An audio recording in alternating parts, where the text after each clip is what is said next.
Me deitar no travesseiro, eu me lembro e não consigo acreditar. Em oração eu peço a Deus que os cubram e que estejam em um bom lugar. Destino trágico, triste que condenou 4 famílias ao limite da dor.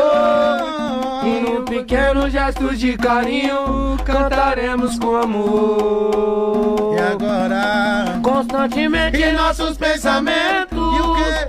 eternamente em nossos corações, estão no céu do outro lado da vida e além das ilusões. E agora? E agora os residentes do BH estão de luto, perplexos a chorar, inconformados com o acontecido.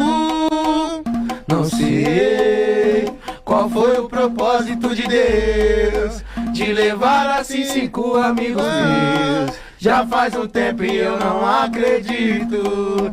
Meu Deus, como eu queria que fosse um pesadelo. Triste e revoltado eu entro em desespero. Que bom seria se eles voltassem.